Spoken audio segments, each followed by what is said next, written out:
Boss Maeng, shout out. Nandito si Boy Tilapia, nakamasid sa'yo. Ano masasabi mo? Masyadong epal yan eh. Nakikita ko sa'yo yung bangus niya. Kasi sinasabi mo sa riwa. Tingnan mo.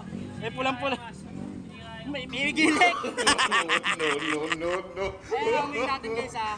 Paliwanag ko na sa inyo. May gilik yung bangus niya. Ibig sabihin, hindi dagupan yan. Hindi dagupan to. Bulakan to. Makikita nyo naman sa itsura oh. Ang dagupan, maganda. Ay, Diyos ko, tignan mo naninilaw oh.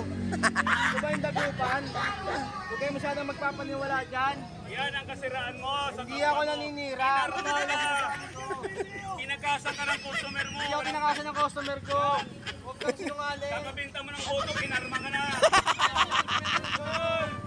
Sinabi ko Pinas dahil sa'yo. Makan mo yan. Nandahil sa 7,000? Kakabinta mo ng botok, inarma, tinakasan ng customer mo.